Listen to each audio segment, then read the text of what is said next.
வணக்கம் அன்பு நண்பர்களே. திராவிட முன்னேற்ற கழகம் ஒரு பதட்டத்துல இருக்கு. எடப்பாடி பழனிசாமி அவர்கள் ஒரு மிக முக்கியமான காய் நகர்த்தல்ல இருக்காரு.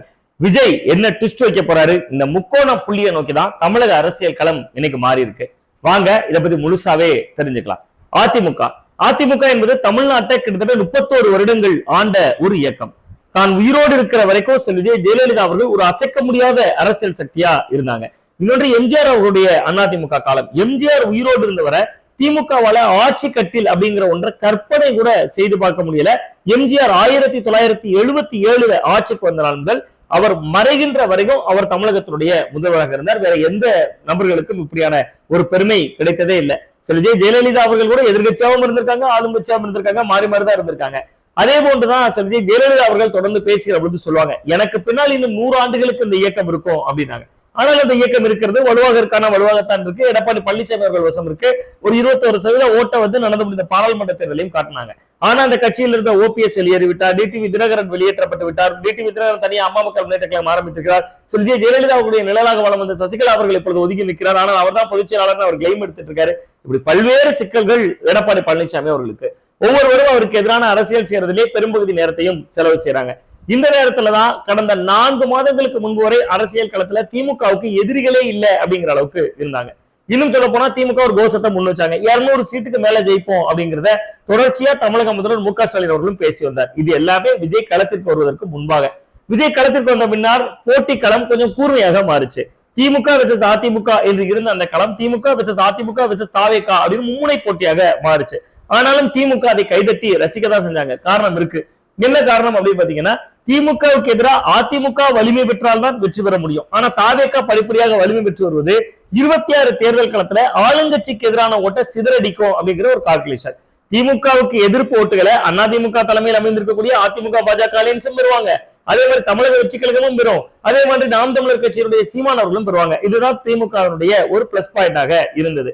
ஆனா இந்த எல்லா நல்வாய்ப்புகளும் திமுகவுக்கு எப்ப கேள்விக்குறியா மாறுச்சுன்னா, கரூர் சம்பவத்துக்கு பின்னாடி. கரூர் சம்பவத்துல நடிகர் விஜய் அவர்கள் நேரடியாக அரசியல் களத்துக்கு அந்த ஊர் மக்களை சந்திக்க போயிருந்தார்.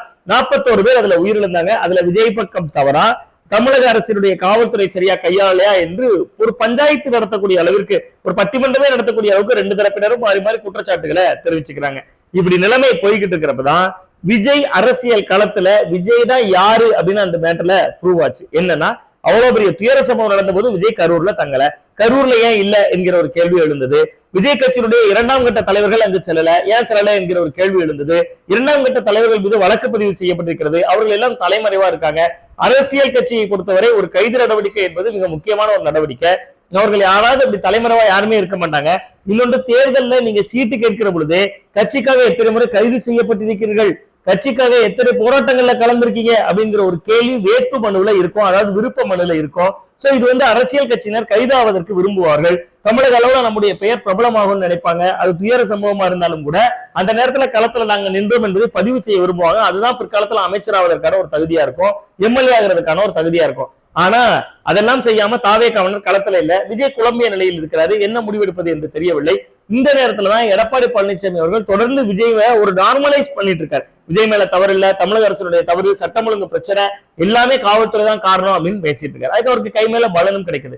அரூர் அப்படிங்கக்கூடிய ஒரு தொகுதிக்குள்ள அவர் போகிற பொழுது தாவேகாவினுடைய கொடியை வைத்துக் கொண்டு சிலர் நிக்கிறாங்க.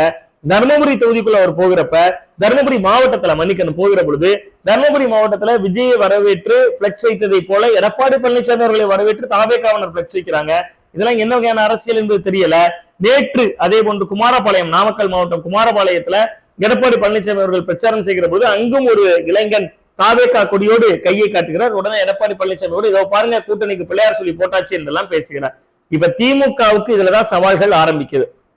விஜய்க்கு முடிவெடுக்க தெரியல, குழப்பத்தில் இருக்கிறார், என்ன செய்வது என்று தெரியல, குழம்பிய நிலையில் இருக்கிறார். இதுவரைக்கும் ஓகே. விஜய் குழப்பம் தன்னோட 2ஆம் கட்ட நிர்வாகிகளே நம்ம கூட இல்லையே, கட்சியில என்னை கட்டமைப்பு இல்லையே, அடுத்த ஊர்ல போய் ஒரு மாவட்டத்துல பிரச்சாரம் பண்ணணும்னா மாவட்ட தலைவர் ரெடியா இருப்பாரா, அவர் போய் பரப்புரை செய்யறதுக்கு போவாரா, இப்படி பல்வேறு வகையான கேள்விகள் இருக்கக்கூடிய நிலையில அவர் ஒரு நல்வாய்ப்பா அதிமுகவை நோக்கி நகர்ந்துட்டா திமுகவுக்கு பெரிய செக்கா மாறிடும். கிட்டத்தட்ட 2011 சட்டமன்ற தேர்தலில் எப்படி அதிமுக தேமுதிக அலையன்ஸ் ஃபார்ம் ஆச்சோ அதற்கிடையே ஆயிரும். இதுல ஒரு லாபகமான லக்கானை நகர்த்துறது யாருன்னா எடப்பாடி பழனிசாமி தான். சோ திமுக அதுக்கு ஒரு சேஃப் ஜோனை எப்படி கையாளுறாங்கன்னா, நான் கைது பண்ணாதானே, நான் நடவடிக்கை எடுத்தாதானே, விஜயோட வண்டியை பறிமுதல் பண்ணாதானே. எங்க ஆயுத பூஜைக்கு 41 பேர் உயிரிழப்புக்கு காரணமாக இருந்த அந்த வண்டியில ஆயுத பூஜையை கொண்டாடுகிற பொழுது கூட, அந்த புகைப்படம் வெளியாகிற பொழுது கூட கைது நடவடிக்கை எடுக்கல. ஆதவர்ஜுனா மீது சைபர் கிரைம் போலீசார் வழக்கு போடுறாங்க. அவர் டேராடூன்ல போய் செய்தியாளர்கள் சந்திப்பை நடத்தினாரு. முசியானந்த் எங்க இருக்காருன்னு தேடல. தமிழகத்தினுடைய காவல்துறையினுடைய மனிதவளம் முழுவதும் சாலைகள்ல ரோட்ல ஹெல்மெட் பிடிக்கிற நடவடிக்கையில ஈடுபடுத்தப்பட்டிருக்கு.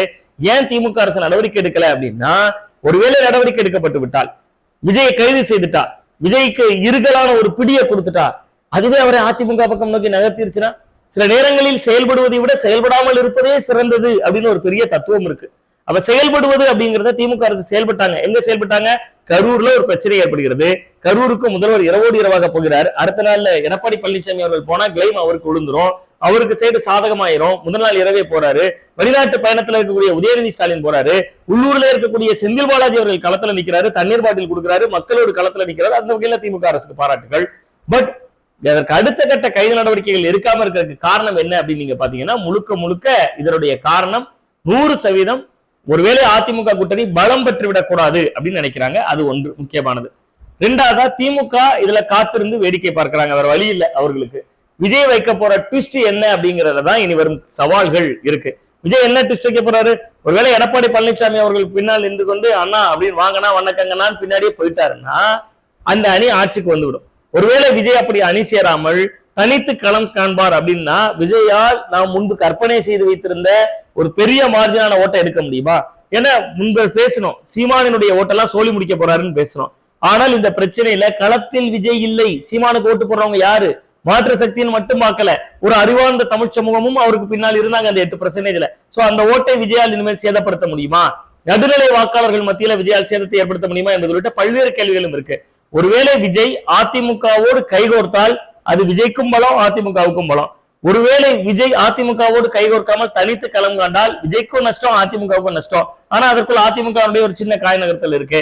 விஜயை நார்மலைஸ் பண்ணியாச்சு. விஜய் ரசிகர்கள்லாம் இன்னைக்கு வந்து எடப்பாடி பழனிசாமி இறங்கி தானே வந்தாரு, நம்ம ஜெயிக்கிற இடத்துல இல்லையே, திமுக தொகுதியில ஜெயிக்கிறதுக்கு அதிமுக போடுவோம்னு நினைக்கலாம் அப்படின்னு ஒரு காயத்தையும் இதுல காய் நகர்த்துறாங்க அதிமுக.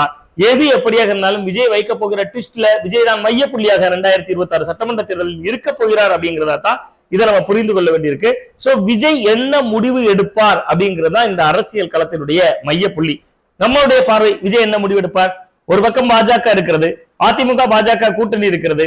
பாஜகவை கொள்கை எதிரியாக ஏற்கனவே அறிவித்திருக்கிறார். கொள்கை எதிரி ஒரு கட்சி கொள்கை எதிரியோடு முதல் தேர்தலிலேயே கைகோர்த்து விட்டால் விஜய் ரொம்ப பலவீனப்பட்டுருவார். அப்ப என்ன நடக்கும்? அதிமுக திரைமறைவு பேச்சுவார்த்தைகள் நடத்தலாம். நான் பாஜகவை கூட கலத்தி விட்டு வரேன், எங்களுக்கு தேவை ஆட்சி அதிகாரம். 2024 பாராளுமன்ற தேர்தல் நடக்கலையா? தேசிய ஜனநாயக கூட்டணியில மோடி அவர்களுக்கு பக்கத்துல இருந்து கைகளை தூக்கி உயர்த்திய அதே எடப்பாடி பழனிசாமி அவர்கள் தானே. சோ அப்படியும் காலம் நடப்பதற்கான வாய்ப்பு இருக்கு. அதாவது பாஜகவும் கடிக்கிறாங்க. அதனாலதான் பாண்டா அவர்களை முன்கூட்டியே எடப்பாடி பழனிசாமி அவர்களை வீட்டுக்கு அழைத்து போய் பேச வைக்கிறாங்க. சோ எது எப்படியாக இருந்தாலும் காலம் மாறும், களம் மாறும். அத்தனைக்குமே விஜய் அவர்கள் தான் காரணமாக இருக்க. விஜய் என்ன முடிவெடுப்பார்னு நீங்க நினைக்கிறீங்கிறதும் மறக்காம கமெண்ட் பாக்ஸ்ல கமெண்ட் பண்ணுங்க. மீண்டும் நல்ல ஒரு அரசியல் அப்டேட்டோடு உங்களை சந்திக்கின்றேன். நன்றி, வணக்கம்.